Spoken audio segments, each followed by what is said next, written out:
एक समय एक बहुत चतुर राजा रहा करता था। वह हर उस व्यक्ति को हिकारत से देखता था जो उसकी नज़र में मंद बुद्धि था।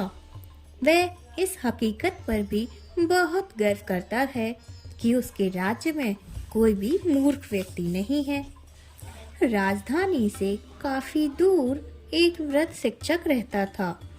उसने बहुत पहले एक युवा राजकुमार को पढ़ाया था जो कभी एक मधुर स्वभाव वाला लड़का हुआ करता था, परंतु जो बाद में एक घमंडी और कड़वा बोलने वाला राजा बन गया। कई लोगों ने उस राजा के घमंडी स्वभाव के बारे में बताया था, इसलिए शिक्षक ने अपने पुराने शिष्य को ऐसा सबक सिखाने का फैसला लिया जिसे वो कभी भूल न सके। उसने अपने सबसे अच्छे और सबसे चतुर विद्यार्थियों हरीश, महेश और उमेश को बुलाया। उनसे बोला, हमें उस घमंडी राजा को 1 या 2 पायदान नीचे लाना होगा। मैं चाहता हूँ तुम तीनों उसे ऐसा सबक सिखाओ कि उसे समझ आ जाए इतना घमंडी होना उसकी मूर्खता है। वे तीनों विद्यार्थी राजधानी की ओर चल पड़े। हरीश शहर के बाजार जा पहुंचा। वहां उसे एक आदमी मिला जो पान बेच रहा था। पान के इस पत्तों का दाम क्या है? उसने पूछा। 200 पत्तों के 10 रुपए, दुकानदार ने जवाब दिया।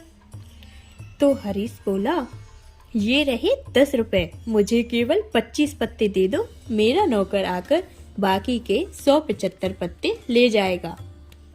पान वाला राजी हो गया। उसने हरीश को 25 पत्ते दे दिए। अब हरीश टहलते टहलते एक और दुकान में घुस गया जहां सुंदर सुंदर शॉल बेचे जा रहे थे। ये शॉल कितने की है?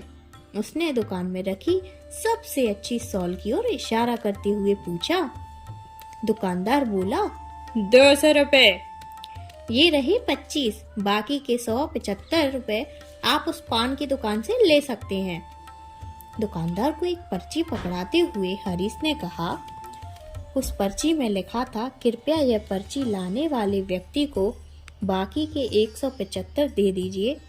पर्ची की सच्चाई का पता लगाने के लिए शॉल के दुकान मालिक ने अपने नौकर को पर्ची के साथ पान की दुकान पर भेज दिया। पान वाले ने पर्ची पढ़ने के बाद कहा, हाँ, ये सच है। मुझे उन्हें 175 और देने हैं। आधे घंटे बाद आ जाना, तब तक मैं उन्हें गिनकर तैयार रखूंगा। नौकर वापस आकर अपने मालिक के कान में फुसफुसाया। इनकी बात सच है, पान वाला उन्हें बाकी के 175 दे देगा। हरीश शॉल लेकर चला गया। आधे घंटे बाद जब वह नौकर रुपए लेने गया तो उसने देखा कि पान वाला पान के पत्ते गिन रहा था। 173, 174, 175, ये लो बाकी के 175 पत्ते। नौकर ने रुपयों की जगह पान के पत्तों का बंडल देखा तो वह चकित रह गया। वह अपने मालिक को बुला लाया और दोनों दुकानदार आपस में झगड़ने लगे। तभी धीरे धीरे दोनों को समझ आया कि किसी ने उन्हें मूर्ख बना दिया है। शिकायत करने के लिए वे राज दरबार की ओर दौड़े। राजा को ये सुनकर आश्चर्य हुआ कि कैसे एक अजनबी ने उसके राज्य के होशियार दुकानदारों को ठग लिया था। उसने उस ठग का पता लगाने का निश्चय किया। अगले दिन महेश ने शाही बढ़ई की दुकान में प्रवेश किया। वह दोपहर और शाम के बीच का समय था और बढ़ई दुकान में भीतर कुछ अजीब से दिखने वाले औजारों की मरम्मत कर रहा था। महेश संभ्रमात वेशभूषा में था, इसलिए बढ़ई ने सोचा कि वह अमीर होगा। उसने बड़े उत्साह से लकड़ी से बनी अपनी विभिन्न कृतियों को दिखाना शुरू कर दिया। उसने लकड़ी से बना एक बड़ा सा ताला उठाया और बोला, इसे देख रही हो? क्या आप विश्वास कर सकती हो इससे आप एक आदमी पर भी ताला जड़ सकते हैं। बस किसी तरह इस आदमी की गर्दन को खंबे और तालों के बीच ले जाइए और चाबी घुमा दीजिए, वह आदमी कैद हो जाएगा। महेश ने शंका प्रकट करने का नाटक किया। आप भी क्या बात करती हैं? इतना साधारण सा लकड़ी का ताला कैसे यह काम कर सकता है? मैं आपकी बात पर भरोसा नहीं करता।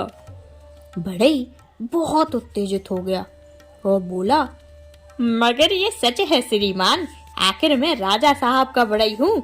मैं राज्य के लिए कई तरह के जटिल उपकरण बनाता हूँ।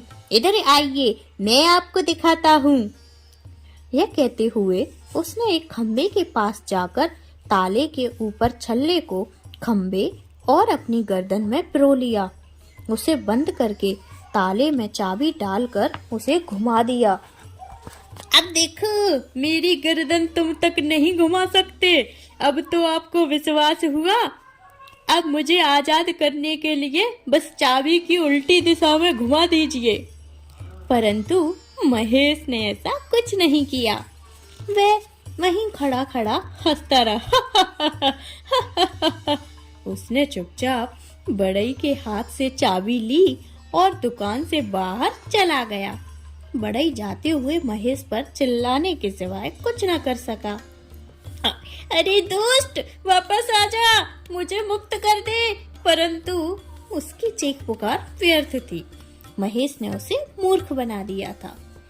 शाम को राजा को इस दूसरे अजनबी के बारे में पता चला, जिसने उस चतुर बढ़ई को मूर्ख बना दिया था। अब उसे चिंता होने लगी, कौन थे ये लोग जो उसके राज्य के होशियार लोगों को मूर्ख साबित कर रहे थे।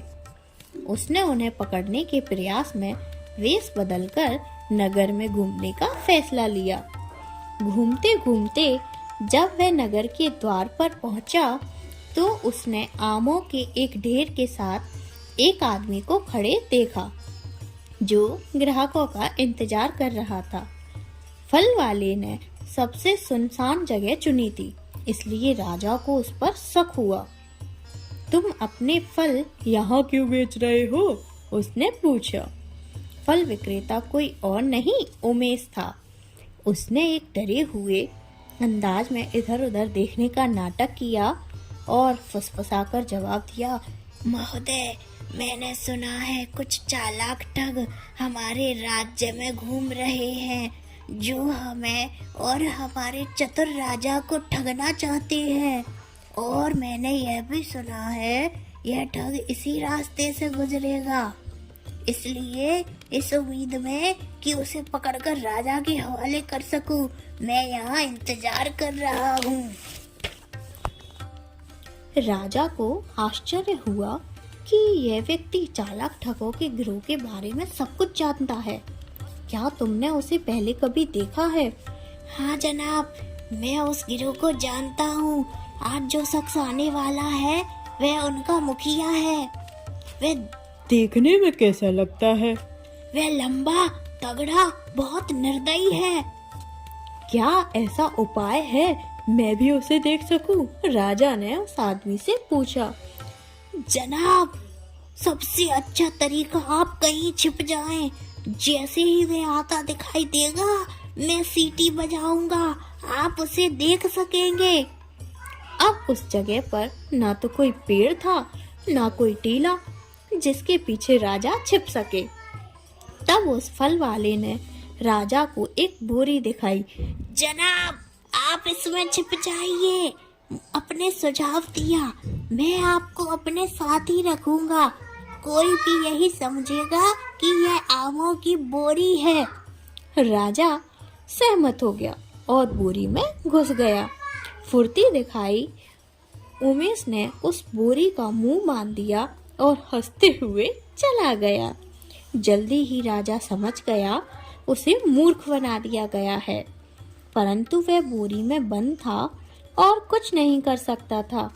कई घंटे बाद जब उसके सैनिक उसे ढूंढते हुए आए तो बोरी में कसमसस करके और कुछ ध्वनि निकालकर वह उनका ध्यान आकर्षित करने में सफल रहा। जब उन्होंने उसे बोरी से आज़ाद किया तो वह बेहद शर्म महसूस कर रहा था। अब वह समझ गया था कि वो और उसके राज्य के लोग उतने चतुर नहीं थे जितनी वो डींग हाँका करता था। उसने अपनी गलती महसूस की। राजा का पुराना शिक्षक दरबार में आया। उसने बताया कि उसके 3 शिष्यों ने कैसे सबको मूर्ख बनाया था। हरीश, महेश और उमेश ने अपने कृत्यों के लिए माफी मांगी और राजा ने अपना राज बुद्धिमानी और विनम्रता से चलाने का वादा किया। ये कहानी आपको कैसी लगी दोस्तों? लाइक, शेयर और सब्सक्राइब भी करें अगर पसंद आई हो तो। Thank you.